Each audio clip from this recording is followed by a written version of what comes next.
Hi, Terra Madden here from the Boys and Girls Clubs of Western Pennsylvania.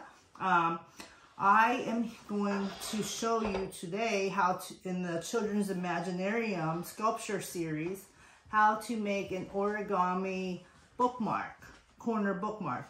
I know there's lots of videos on YouTube about how to start those out, and they're really cute, and they're really great. I want you to think even, as I'll talk you through this, but I want you to expand upon those ideas and actually make something more artsy, okay? So, easy. You take a piece of copier paper. This is just a thin copier paper, and you use your, there's two ways to make a square. You can measure and use your paper cutter, like I'm going to do, but you can also, I'm not sure if you kids know this, but you can actually fold this down. I'm going to show you, like this. Make a crease, make it, everything match, make a cut right here, and then that would also create a square. All right, so again, you would do this, cut against this line, and have a square. But we're going to go ahead and use our handy dandy cutting utensil here. So I'm going to do 6-inch square real quick for you. All right. We're going to do a couple different things. Well, actually just one kind of thing, because I want you guys, okay. So this happens sometimes where you forget what you're looking at. 6 inches, we're going to do a 6-inch square. There we go. Always pay attention to the marks. Okay, there you go. 6 by 6. I'm also going to do it with a piece of cardstock, which is a little bit harder piece of paper. I have a beautiful origami design here for you to look at as well in the background. I'm going to put that to the side now. Again, I love origami, which is the art of cutting, and kirigami, which is the art of origami, the art of folding, and kirigami, which is the art of cutting. This is cardstock, much thicker. We're going to do the same thing, because sometimes it's nice to have a bookmark that is really sturdy, and sometimes it's nice to have one that's really thin. 6 by 6. There we go. All right, now we can remove my paper cutter out of the way. I'm just going to push that forward. Great. Okay, here we go. Always keep your scraps of paper. They're going to come in handy later. Never throw a piece of paper away. How many trees have we had to cut down for this paper? All right, so cardstock. All you're going to do is fold this in half like a pyramid. Match up your corners. Press this down to make a good crease.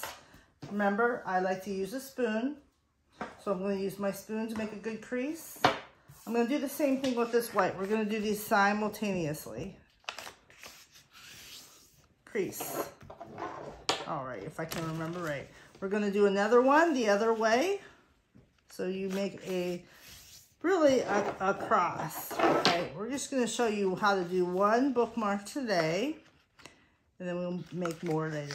Again, this is in celebration of Asian American Pacific Islander Heritage Month with the study of origami and kirigami. Okay, now if I remember correctly, what I'm going to do is I'm going to fold this one down and fold this one down just like that. And then I'm going to take the lip up, fold this one up,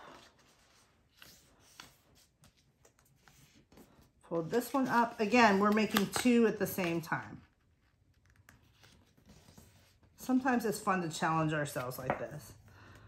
But if you're not the type of person that likes to do a lot of things at the same time, don't worry about it. Okay, so we go like this now. Against this crease, we're just going to fold this down to match the top point. Again, using my spoon to help me out, because I don't want my fingers to get too tired.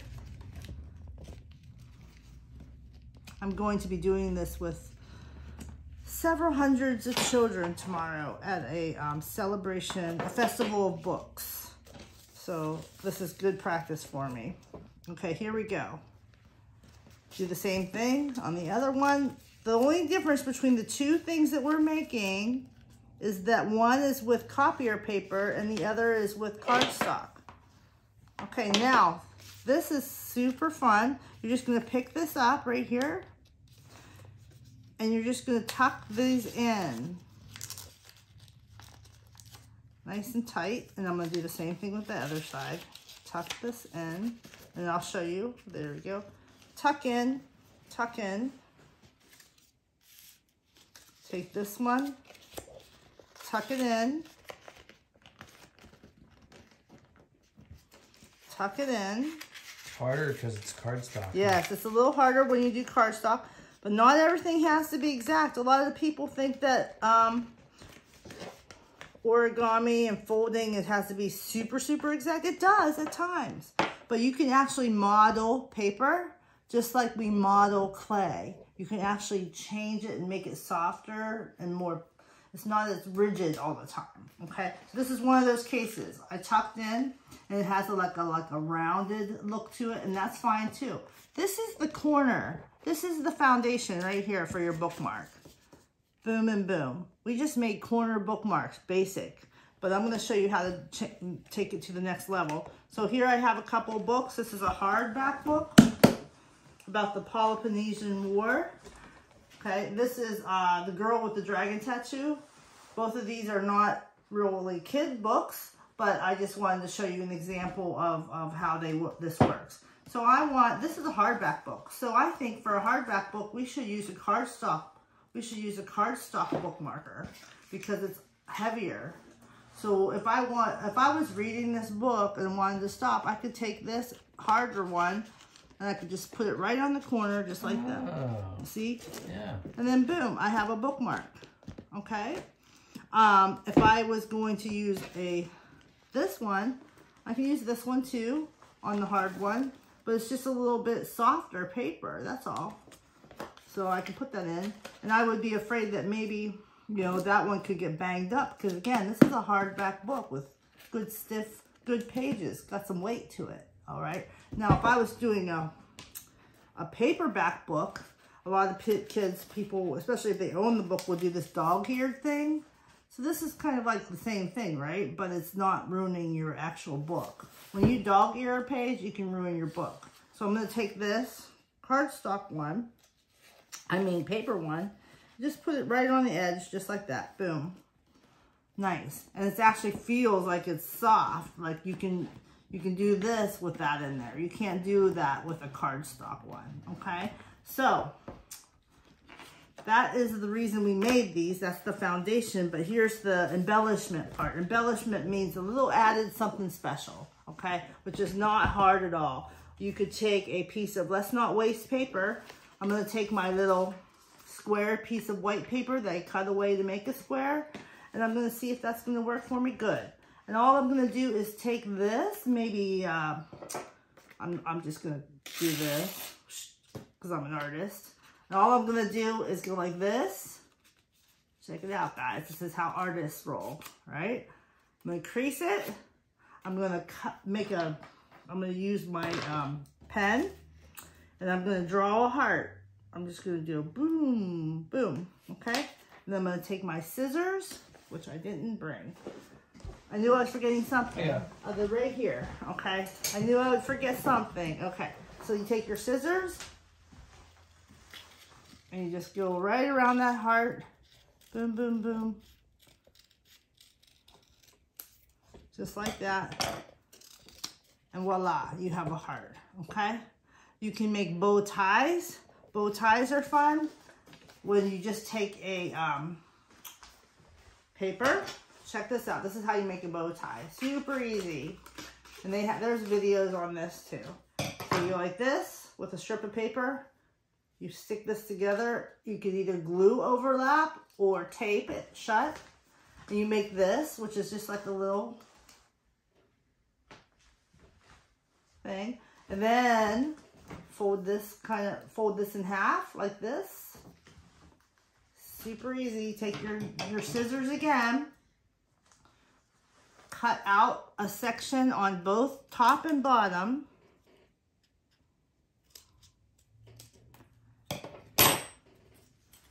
And now you have a bow type origin, okay? And then you can take a strip of paper. I'm doing this really fast because I know you guys are capable of doing this on your own later. Then you would tape this or glue this, and that becomes a bow tie. So you could take your heart or your bow tie and then glue those or tape those right onto the top of your bookmark, okay? So if this was my little bookmark here, I might take I'm just gonna tape it for you for speed right now. But you can also use a handy dandy glue stick like this and let it dry. If you have time, put a good amount of glue on all the parts, let it dry, and you'll be ready. But I'm just gonna use tape just to show you what it looks like all together. Boom, okay. And the same thing for this one, little tape donut. Plus, do you know that when you use a glue stick, over time, that glue sometimes becomes loose. All right, that dries up. It sometimes becomes, it's not permanent. Okay, so there you go. And then you can decorate these too. Like if you wanted your heart to have polka dots or stripes or little hearts and hearts or cheeseburgers on it, you can totally do that. Cheeseburgers. Yeah, I like to make cheeseburgers on a lot of my art. And if you want to make a bow tie with stripes or alligators on it, you could totally do that. And then you would have two beautiful book corner bookmarks just like that. So have fun. If you have a little rainy day or you just have a couple hours and you want to just play, this is a really fun thing to make. Thank you.